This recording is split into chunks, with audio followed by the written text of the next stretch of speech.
여기는 제가 뭔가 좀 속이 허할 때 자주 찾는 곳인데요. 보통은 술 먹고 뭔가 해장도 좀 할 겸 뜨끈한 국물도 먹을 겸 자주 찾는 곳이죠. 서초동에서 장사한 지 20년 정도 된 가게인데 사실 최근에 원래 자리에서 지금의 자리로 가게를 옮겨서 새로 자리 잡고 장사를 시작하신 곳이에요. 순댓국도 제 입맛에 딱 맞지만 제가 여길 좋아하는 게 김치가 딱 제 취향이거든요. 우작 설렁탕 먹방 때도 이야기했는데 국이든 탕이든 저한텐 김치랑의 조화가 중요하거든요. 전 개인적으로 밥, 국, 김치 각각이 최고가 아닌 것까지는 상관이 없고 세 가지 궁합이 딱 제 입맛에 맞으면 거기가 체인점이라도 가고 뭐 하나가 특출나도 제 입맛에 밸런스가 안 맞으면 잘 안 가게 되더라고요. 이 밸런스란 면에서 인하순댓국은 제 최애 맛집 중 하나예요. 보통 순댓국집 가도 그런데 무김치와 부추김치가 기본 반찬이에요. 11,000원짜리 순댓국 정식을 주문했는데요. 당면 순대, 간, 머릿고기, 돼지부속 이렇게 나왔습니다. 이 집은 가게에서 고기 손질을 직접 다 하시고 김치도 사는 것 없이 다 담그시는데 저 당면 순대 있죠? 저것만 업체에서 납품받아서 사용하신다고 해요. 자, 저의 최애 무김치. 단맛이 있긴 한데 그리 달지 않고 살짝 톡 쏘는 감칠맛 때문에 제가 이 집을 찾게 하는 김치입니다. 순댓국이 돼지 부속으로 만들다 보니 어쩔 수 없는 그 비릿한 향과 느끼함이 있잖아요. 그래서 김치가 중요한 게 순댓국 한술 뜨고 김치 먹으면 그 해갈되는 느낌. 방금 전까지 기름졌었는데 그걸 싹 가시게 하는 게 깔끔함이 너무 좋았습니다. 무김치만큼은 아니지만 역시 순댓국집 별미 중 하나인 부추. 그런데 이날은 평소보다는 맛이 좀 못했는데요. 사실 이건 이유가 있죠. 원래 부추는 여름에 꽃을 피우는데 7, 8월쯤 되면 그래서 맛이 떨어진다고 하더라고요. 먹기에는 오히려 봄이 좋은 채소가 이 부추인데 지금은 당연히 맛이 떨어질 때라 이건 뭐 계절적인 요인 때문에 어쩔 수 없는 거니까요. 제가 딴짓하다가 순댓국을 찍기 시작한 게 좀 늦어서 화면이 좀 그런데 펄펄 끓여서 순댓국을 내주시는 곳이니 오해 없으시길 바랍니다. 이나순댓국은 다대기를 처음부터 순댓국에 풀어서 나오는 집이에요. 사장님이 완벽한 간에 대한 자신감이 있으셔서 그렇게 나오는 집인데 저는 제 입맛에는 맞아서 다대기를 추가해서 먹어본 적은 한 번도 없거든요. 그런데 아마도 다대기를 더 달라고 하시면 주시지 않을까 싶어요. 워낙 인심 좋은 가게라 물어보시면 흔쾌히 주시지 않을까 싶습니다. 여기는 1인 1주문하면 공깃밥 추가해도 비용 안 받으시거든요. 당면 순대는 어차피 받아서 하시는 거라 드셔보셔도 그리 특이한 점이 없어요. 딱 제품 맛, 그 맛입니다. 자, 이건 간인데요. 보통 오래 삶으면 퍽퍽해지는데 여긴 그렇지 않고 맛있었어요. 소금만 찍어 먹어도 별로 비린내도 안 느껴지고 정갈한 느낌? 이건 항정살인데요. 돼지의 뒷목 부분 쪽이라고 하더라고요.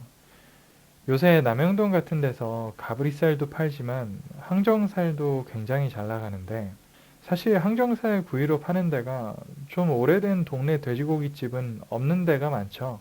최근 몇 년 사이에 돼지고기 특수 부위 취급하는 가게들도 많이 생기고 하남돼지집 같은 프랜차이즈에서도 항정살이 메뉴에 들어가 있는데 먹어보면 삼겹살보다는 좀 더 부드러운 느낌이 있는 부위죠.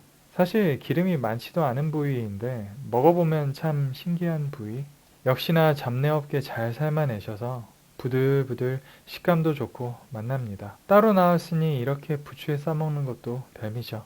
이건 돼지 혀 부위인데 이건 저 개인적으로는 그렇게 특별한 감흥은 없었어요. 뭔가 간이랑 비슷한 느낌을 받긴 했는데 임팩트는 없었달까? 정식 세트로 나온 것 중에 제일 맛있었던 건 저 항정살 부위였고 간이랑 부속은 그냥 또이또이한 느낌이었어요. 이 집에 가면 저는 순댓국에 있는 이 곱창 부위를 좀 골라내서 쌈장에 찍어 먹거든요. 쫄깃쫄깃하고 쌈장의 단짠단짠 맛이랑 궁합이 최고라 좋아합니다. 순댓국에 들어있는 당면 순대 불어서 허리띠 졸라매고 있죠. 항상 이 집에서는 공깃밥 두 공기씩은 뚝딱 하는데 첫 공기는 말지 않고 순댓국물이랑 김치, 양파랑 먹게 되더라고요. 미리 대량으로 해둔 밥을 전기 보온통에 보관하다가 손님 오면 나오는 거라 보통 이 집의 밥이 그렇게 뜨거울 일은 잘 없어요. 그런데 순댓국물이 뜨거우니까 같이 먹으면 저한텐 참 좋은 궁합으로 다가오더라고요. 한 공기 비워주고 한 공기 추가한 다음에 말아서 먹어주면 완전 배뻥이죠. 다른 날 갔을 때 콩국수를 먹었는데 이건 여름에만 먹을 수 있는 별미예요. 콩국수의 핵심은 역시 이 콩국인데 이 집은 파주 장단콩만 사용해서 만듭니다. 파주 장단콩이란 품종이 있는 것은 아니고요. 장단이란 지역에서 만들어서 파주 장단콩이에요. 파주 장단은 저 민통선 밑에 있는 지역이라고 합니다. 원래 일제시대부터 콩을 재배하기 좋은 지역으로 유명했었던 곳인데 한국전쟁 이후로 한동안은 이곳에서 콩 재배를 못했다고 해요. 민통선 내부 지역에 민간인이 못 들어가니 당연히 이 지역에서 재배를 못한 거죠. 그런데 1973년 박정희 대통령 시절에 이 지역에서 경작을 하는 것이 가능해졌고 1990년대에는 파주시에서 지역 활성화 정책으로 파주 장단콩을 브랜딩하기 시작했다고 해요. 원래 콩 재배하기 좋은 조건을 가진 데다가 민통선에 걸쳐 있는 지역이니 근처에 산업단지 같은 곳도 없고 사람들도 별로 없으니 요즘도 환경이 좋다는데 그러다 보니 자연스레 품질 좋은 콩이 생산되고 있는 거겠죠. 아마 여름에는 뜨거운 국물을 평소보다 잘 안 찾게 되니까 계절 메뉴로 준비하셨을 텐데 여름에는 이게 참 별미인 집이에요. 참고로 콩국물만도 따로 판매합니다. 이 콩국수도 보면 대충 봐도 콩국의 양이 어마어마하죠? 몹시 좋아합니다. 면은 칼국수면을 쓰셔서 되게 쫄깃하고 괜찮습니다. 아, 그리고 여기 김치 세팅은 원래 부추랑 무김치가 기본이지만 콩국수를 주문하시면 이렇게 배추김치를 따로 준비해서 주세요.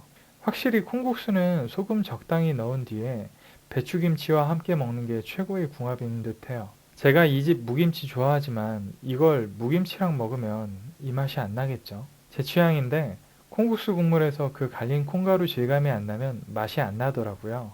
이 집 콩국수는 콩국 맛도 좋은 데다가 그런 질감이 살아있어서 개인적으로 좋아합니다. 개인적으로 누가 이 일대에서 순댓국 먹고 싶다고 하면 가장 먼저 추천하는 곳이에요. 가게에 들어서면 그 순댓국집 특유의 비린내가 없지는 않은데 그래도 제 입맛에는 너무 잘 맞는 곳이기도 하고요. 아직까지 같이 간 사람들에게 안 좋은 반응은 받아본 적이 없습니다. 맛난 순댓국이랑 콩국수 맛있게 잘 먹었습니다. 분식집에서도 떡볶이와 같이 먹는 당면 순대가 나오기 전만 해도 순대는 비싼 음식이었어요. 1960년대만 해도 옛날 레시피로 만든 돼지 순대가 오징어 순대보다 비쌌다고 합니다. 지금으로서는 도대체 상상할 수 없는 일이죠. 그때만 해도 소나 돼지 등 고기의 가격이 지금보다 훨씬 비쌀 때이기도 했고 순대에 들어가는 재료도 당면이 주가 아니라 숙주나 두부에 가진 야채가 들어갔는데 이렇게 되면 당연히 공도 많이 들고 값도 비쌌을 수밖에 없었겠죠. 60년대 이전까지 돼지는 농가에서 조금씩 키웠는데 삼양라면으로 유명한 삼양그룹에서 양돈업에 본격적으로 진출하는 등 자본이 투자되면서 규모가 커진 거죠. 60년대 이후로 국가적으로 양돈업을 장려하기 시작하면서 돼지고기 값도 떨어지고 그에 따라 순대를 만들 때 필요한 돼지 부속 가격도 싸질 수 있었다고 해요. 거기에 당면을 순대 속으로 채우기 시작하면서 순대의 가격이 더 낮아질 수 있었죠. 70년대가 되면 돼지 순대가 전국의 시장에서 대포 안주로 좌판 술집의 인기 메뉴가 된다고 합니다. 신림동 순대타운이라고 하면 요즘도 유명한 순대의 성지 같은 곳이죠. 이 신림동에 순대 가게들이 본격적으로 생기기 시작한 것이 2호선이 완공되면서부터인데 2호선 완공인 1984년 이후로 재래시장이었던 신림시장에 순대 가게들이 생기는데 그 이유가 신림역이 생겨서 교통이 좋아지니까 서울에 처음 올라온 사람들이 신림역 인근에서 자취를 하게 되고 사람이 모이니 순대 장사도 성행하게 된 거라고 해요. 요즘도 순대집에서 술 한잔 하면서 하루 스트레스를 푸는 일이 많은데 순대가 본격적으로 서민들을 위한 음식이 된 것이 그때쯤부터인 거죠. 사실 요즘도 순댓국집만큼 양만이 나오면서 싼값에 술 마실 수 있는 곳 많지 않죠. 소주에도 잘 어울리고 막걸리에도 잘 어울리는 음식이기도 하고요. 요즘처럼 날이 덥고 끄급할 때도 가끔 뜨끈한 국물이 땡길 때가 있는데 그럴 때는 팔팔 끓인 순댓국 어떨까요? 오늘은 서초동 인하순댓국 먹방에 순대 이야기 살포시 더 담아봤습니다.